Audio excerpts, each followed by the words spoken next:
அஸ்ஸலாமு அலைக்கும். வணக்கம் நண்பர்களே.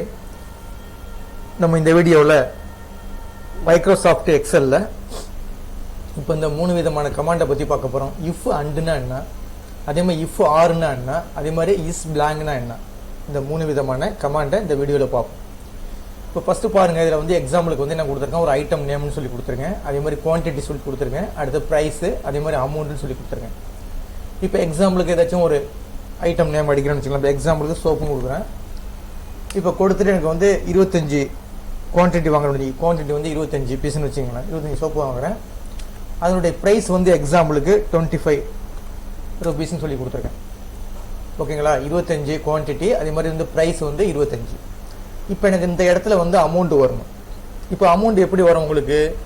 இந்த குவான்டிட்டியும் அதே மாதிரி வந்து ப்ரைஸையும் மல்டிப்ளிகேஷன் பண்ணிங்கன்னா இந்த இடத்துல அமௌண்ட் வந்துடும். ஓகேங்களா? அப்போ நம்ம என்ன செய்வோம், ஈக்குவல்ட்டு கொடுப்போம். ஈக்குவல்ட்டு கொடுத்துட்டு இந்த வேல்யூ கிளிக் பண்ணுவோம். எந்த இடத்துல வந்து செல் அட்ரஸ், இந்த வேல்யூ வந்து கிளிக் பண்ணுவோம். B2ங்கிறது வந்து செல் அட்ரஸ். அதே மாதிரி ஷிஃப்ட் கொடுத்து கீபோர்டில் ஆஸ்ட்ரிக் கொடுத்துருங்க. கொடுத்துட்டு பக்கத்தில் ப்ரைஸ் ரெண்டையும் கிளிக் பண்ணி ஜஸ்ட் என்ட்ரு கொடுத்தோம்னா உங்களுக்கு ஆன்சர் வந்துடும். ஓகேங்களா? இப்போ இங்கே வந்து டாலரில் இருக்கிறதுனா டாலரில் வருது. நம்ம வேணாலும் மாற்றினா மாற்றிக்கலாம். இப்போ நார்மலில் வச்சிடறோம்னு வச்சுக்கலாம். எக்ஸாம்பிள் நார்மல் கொடுத்துட்டோன்னா எனக்கு வந்து இந்த இடத்துல வந்து நம்பர்னு கொடுத்துட்டு நம்பரில் வந்துடும். இந்த மாதிரி நம்பரில் வந்துருச்சு வச்சுக்கோங்க. இப்போ நம்பரில் கொடுத்துருக்கேன். இப்போ 625 நம்பரில் வந்துருச்சு. இப்போ எனக்கு வந்து இப்போ எனக்கு வந்து இப்போ அடுத்த செல்லுக்கெல்லாம் டேட்டா என்ட்ரி பண்ணுறீங்க. இப்போ இந்த இடத்துல வந்து டேட்டா என்ட்ரி பண்ணும்போது இப்போ என்ன செய்யும், இப்போ இதே ஃபார்முலாவை நம்ம என்ன செய்யலாம், அடுத்ததுக்கெல்லாம் காப்பி பண்ணிக்கலாம். இப்போ எக்ஸாம்பிளுக்கு அதை காப்பி பண்ணுறேன்னு வச்சுங்களேன். ஜஸ்ட் கிளிக் பண்ணி ட்ராப் பண்ணி கீழே இழுத்தீங்கன்னா இந்த மாதிரி ஆன்சர் வரும். இப்போ இங்கே ஆன்சர் என்ன வருது பார்த்தீங்களா? இங்கே 0ன்னு வருது. ஏன் 0ன்னு வருதுன்னா இங்கே எதுவுமே வேல்யூ இல்லை. அப்போ இங்கே எதுவுமே வேல்யூ இல்லைன்னா இங்கே என்ன வரணும், எம்டியாக தான் வரணும். ஓகேங்களா? இங்கே ஏன்னா நம்ம எதுவுமே டைப் பண்ணலை. இந்த இடத்துலலாம் எதுவுமே டைப் பண்ணலை. ஆனால் என்ன வந்திருக்கு, இங்கே 00ன்னு வந்திருக்கு. அப்படி எனக்கு இந்த மாதிரி ஒரு 00ன்னு வரக்கூடாது. எப்படி வரணும், இங்கே டேட்டாஸ் இருந்துச்சுன்னா இங்கே அதனுடைய அமௌண்ட் வரணும், டோட்டல் வரணும். சப்போஸ் இந்த இடத்துல டேட்டாஸ் இல்லைன்னா இங்கே என்ன செய்யணும், இந்த இடத்துல வந்து எம்டியாக தான் வரணும். அப்போ அந்த மாதிரி சுச்சுவேஷனில் நம்ம என்ன செய்ய போகிறோம், இந்த கமாண்டெல்லாம் யூஸ் பண்ணி பார்க்க போகிறோம். இஃப் அண்டுங்கிற ஒரு கமாண்டோட இஸ் பிளாங்கை சேர்த்துக்க போகிறோம். அதே மாதிரி இஃப் ஆருங்கிற ஒரு கமாண்டோட இந்த இஸ் பிளாங்க்னு ஒரு கமாண்டை சேர்க்க போகிறோம். எப்படின்னு பார்ப்போம். இப்போ எக்ஸாம்பிளுக்கு பாருங்கள். இப்போ என்னென்னு புரியுதுங்களா? அதாவது இந்த இடத்துல டேட்டா இருந்தால் தான் இந்த இடத்துல வந்து ஆன்சர் வரணும்.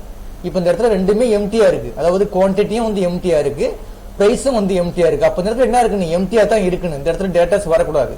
அப்போ அதுக்கு தான் என்ன செய்ய போகிறோம், இந்த ஃபார்முலாவுக்கு முன்னாடி இஃப் அண்டுன்னு ஒரு கண்டிஷனை அப்ளை பண்ண போகிறோம். அப்போ இஃப் பிராக்கெட் கொடுத்துட்டு அண்டு கொடுத்துருங்க. அண்டு கொடுத்துட்டு ஒரு பிராக்கெட் கொடுத்துருங்க. இஃப் அண்டு கொடுத்துருங்க. அடுத்து இன்னொரு பிராக்கெட் கொடுத்துட்டு இந்த இடத்துல இஸ் பிளாங்க்னு சொல்லி ஒரு கண்டிஷனை அப்ளை பண்ண போகிறீங்க. அதாவது ஒரு கமாண்டை கொடுக்க போகிறீங்க. இஸ் பிளாங்க்னு சொல்லி கொடுத்துருங்க. கொடுத்துட்டு இந்த செல்லை கிளிக் பண்ணுங்க. இந்த இருக்குல்ல, இந்த செல்லை கிளிக் பண்ணுங்க. இந்த செல்லை கிளிக் பண்ணியாச்சு. பிராக்கெட்டை க்ளோஸ் பண்ணிவிடுங்க. அப்படின்னா என்ன அர்த்தம்னா, இஃப் அண்டு இஸ் பிளாங்க், அதாவது B2ங்கிற செல்லு வந்து பிளாங்காக இருந்தா, ஓகேங்களா? அடுத்து இன்னொரு கமா கொடுத்துங்க. கொடுத்துட்டு அடுத்தது இஸ் பிளாங்க் கொடுங்க.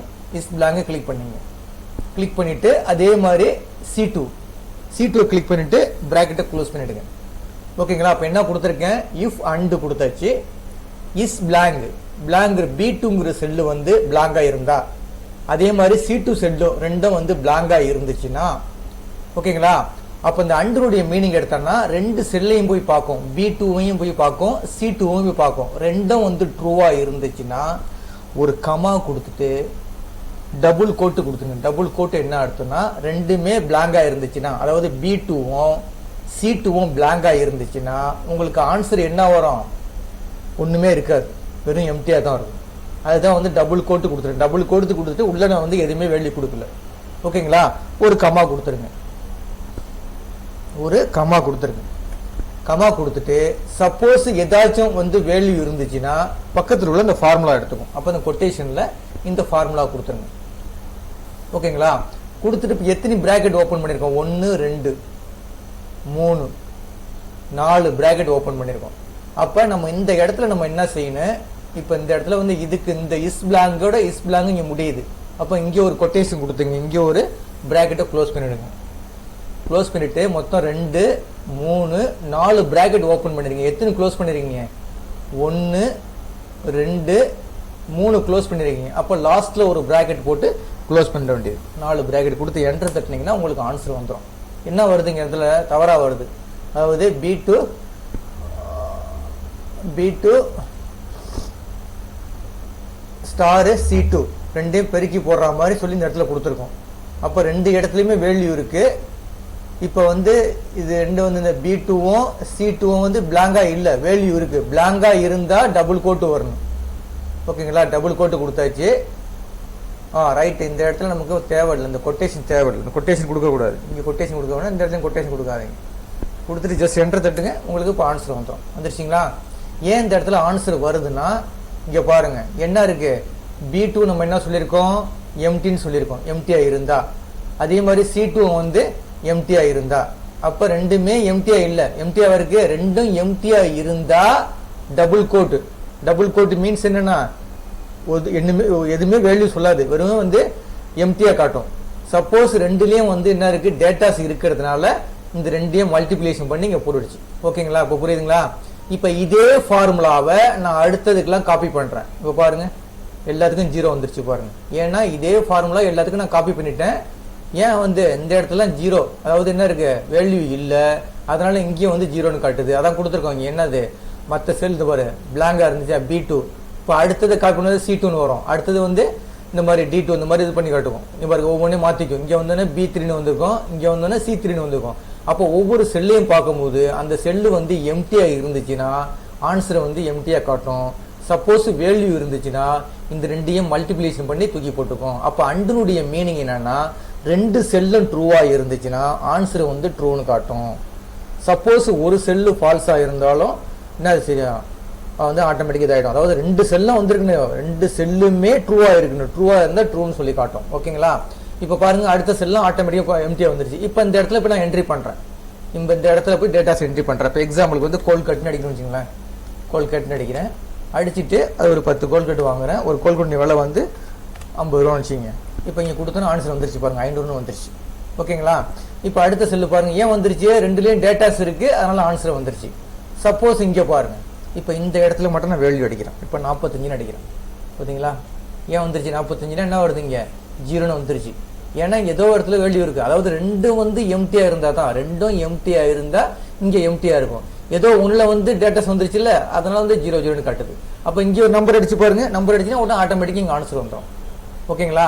அப்போ அண்டனுடைய மீனிங் என்னன்னா, 2 செல்லுமே ட்ரூவா இருந்துச்சுன்னா, 2 கண்டிஷனும் ட்ரூவா இருந்துச்சுன்னா, கண்டிஷன் மீன்ஸ் இதுப்பா, இந்த B2ங்கிற ஒரு கண்டிஷன், அதே மாதிரி C2ங்கிற ஒரு கண்டிஷன், ரெண்டுமே வந்து ட்ரூவா இருந்துச்சுன்னா என்னது ஃபர்ஸ்ட் உள்ளதை எடுத்துக்கும். அப்போ 2 செல்லும் பிளாங்கா இருந்துச்சுன்னா எம்டியா எடுத்துக்கும். சப்போஸ் ஏதாச்சும் வந்து செல்லில் வந்து டேட்டாஸ் இருந்துச்சுன்னா, 2 செல்லுமே டேட்டாஸ் இருந்துச்சுன்னா ரெண்டையும் மல்டிப்ளை பண்ணி இங்கே தூக்கி போட்டுக்கும். அப்படி தான் போட்டிருக்கேன்.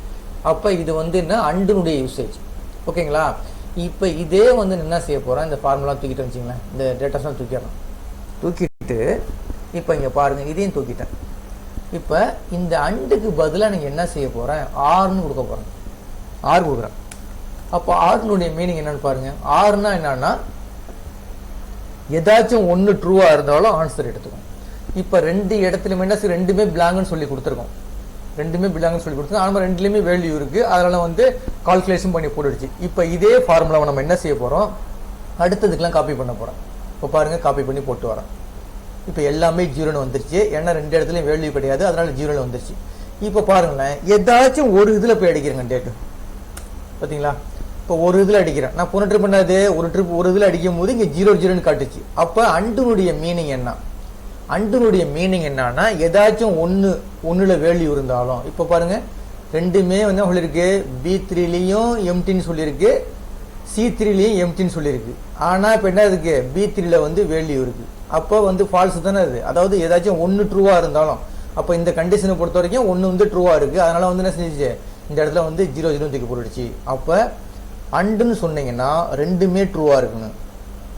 ஓகேங்களா? ஆறு சொன்னீங்கன்னா ஏதாச்சும் ஒன்று ட்ரூவாக இருந்தாலும் ஆட்டோமேட்டிக்காக வேல்யூ எடுத்துக்கும். அதுக்கு தான் சொல்கிறேன் ஆறுன்னு சொல்கிறது. ஓகேங்களா? இதை ஒர்க் அவுட் பண்ணி பாருங்கள். இப்போ இங்கே ஒரு வேல்யூ அடிச்சிங்கன்னா ரெண்டுக்கும் ஆட்டோமேட்டிக்காக வந்துடும். அப்போ இந்த இஃப் பிளாங்குங்கிறது ரொம்ப முக்கியமான கமாண்டு. இந்த மாதிரி கால்குலேஷன்லாம் யூஸ் பண்ணும்போது கீழே டேட்டாஸ் இல்லைன்னா என்ன செய்யும், 0 0ன்னு வரும். நீங்கள் சப்போஸ் அந்த ஃபார்முலாவை அப்படியே காப்பி பண்ணிட்டு போட்டுட்டிங்கன்னா அடுத்தடுத்த செல்லுக்குலாம் என்ன செய்யும், 0 0ன்னு வரும். அந்த மாதிரி வந்துச்சுன்னா பார்க்குறதுக்கு நல்லா இருக்காது, ஒரு நீட்டாக இருக்காது கால்குலேஷனு. அப்போ அந்த மாதிரி சுச்சுவேஷனில் இந்த மாதிரி இஸ் பிளாங்க்னு சொல்லி ஒரு கமாண்டை நீங்கள் அப்ளை பண்ணிங்கன்னா யூஸ்ஃபுல்லாக இருக்கும். அப்போ அண்டுக்கும் ஆருக்கும் என்ன மீனிங்னா, அண்டு மீன்ஸு ரெண்டுமே ட்ரூவாக இருக்கணும். ஆறு மீன்ஸு எனி ஒன், ஏதாச்சும் ஒன்று ட்ரூவாக இருந்தாலும் ஆன்சர் ட்ரூன்னு எடுத்துக்கும். அவ்வளோதான், ஒர்க் அவுட் பண்ணி பாருங்கள். இப்போ எக்ஸாம்பிளுக்கு பாருங்கள், இந்த இடத்துல வந்து கோல்கேட்னு அடிக்க சொன்னேன், கோல்கேட்னு அடிச்சாச்சு. இப்போ அடுத்ததில் போய் எக்ஸாம்பிளுக்கு பென்னு அடிக்கிறேன்னு வச்சுங்களேன், அடிச்சுட்டு ஒரு 100 பென் அடிக்கிறேன், இப்போ 10 ரூபா கொடுக்கணும்னு வச்சுங்களேன், கொடுத்தா ஆட்டோமேட்டிக்காக உங்களுக்கு டேட்டாஸ் வந்துகிட்டே இருக்கும். சப்போஸ் இந்த இடத்துல டேட்டாஸ் இல்லைன்னா என்ன செஞ்சிடும், உங்களுக்கு இந்த இடத்துல எம்டியாக வந்துடும். ஓகேங்களா, இதை ஒர்க் அவுட் பண்ணி பாருங்கள். இந்த வீடியோ கிளிப்பு பிடிச்சிருந்துச்சுன்னா சப்ஸ்கிரைப் பட்டனை கிளிக் பண்ணி என்கரேஜ் பண்ணுங்கள். மொத்தம் 3 கமாண்டு பார்த்துருக்கோம், இஃப் அண்டு, இஃப் ஆறு, அதே மாதிரி இஸ் பிளாங்க். இஸ் பிளாங்குங்கிறது வந்து இங்கே எம்டியாக இருந்துச்சுன்னா, டேட்டாஸ் எம்டியாக இருந்துச்சுன்னா, ஆக்சுவலாக இங்கே வந்து பாருங்கள், இங்கே ஃபார்முலா அப்ளை பண்ணியிருக்கேன், இந்த கிளிக் பண்ணால் ஃபார்முலா இருக்குது பாருங்கள், இங்கே ஃபார்முலா வந்துருச்சு, ஆல்ரெடி அப்ளை பண்ணியாச்சு. ஆனால் இங்கே வேல்யூ இல்லை, அதனால் இங்கே எம்டியாக காட்டுது. இங்கே வேல்யூ இருக்குது, அதனால் கால்குலேஷன் காட்டுது. ஓகேங்களா, இது இப்படி தான் இருக்குன்னு. அதாவது சப்போஸ் எனக்கு வந்து இந்த இடத்துல வந்து இந்த இஸ் பிளாங்கை தூக்கிட்டிங்கன்னு வச்சிங்களேன், இந்த இதை அப்படியே தூக்கிட்டிங்கன்னா இங்கே என்ன செய்யும், இந்த இடத்துல வந்து இந்த மாதிரி காட்டும், உங்களுக்கு ஆன்சர் வந்து இந்த மாதிரி காட்டும், 0ன்னு காட்டும். 0ன்னு இருக்கக்கூடாது, ஏன்னா இங்கே வேல்யூ இருந்தால் தான் இங்கே ஏதாச்சும் காட்டணும், இல்லைன்னா எம்டியாக தான் காட்டணும். அதுக்காக தான் நம்ம என்ன செஞ்சுருக்கோம், நம்ம வந்து அந்த கண்டிஷனை வந்து அப்ளை பண்ணியிருக்கோம். அந்த கண்டிஷனை வந்து நம்ம இந்த இடத்துல வந்து அப்ளை பண்ணியிருக்கோம். ஓகேங்களா, அப்போ என்ன செய்ய வேண்டியது, இந்த மாதிரி கால்குலேஷன் பண்ணும்போது இந்த இஸ் பிளாங்க்னு சொல்லி ஒரு கண்டிஷனை நீங்கள் ஒரு கமெண்ட் அப்ளை பண்ணிட்டா ஈஸியாக இருக்கும். அப்போ ஆறுன்னு சொன்னீங்கன்னா ஏதாச்சும் ஒன்று, மொத்தம் 2 கண்டிஷன் அப்ளை பண்ணுறீங்கன்னா ஏதாச்சும் ஒன்று ட்ரூவாக இருந்தாலும் ஆன்சர் வந்து ட்ரூன்னு எடுத்துக்கும். அண்டை பொறுத்த வரைக்கும் 2 கண்டிஷனுமே ட்ரூவாக இருந்தால் தான் ட்ரூன்னு எடுத்துக்கும். ஒர்க் அவுட் பண்ணி பாருங்கள். இந்த வீடியோ கிளிப்பு பிடிச்சிருந்துச்சுன்னா சப்ஸ்கிரைப் பட்டனை கிளிக் பண்ணி எனக்கு என்கரேஜ் பண்ணுங்கள். ரொம்ப நன்றிங்க.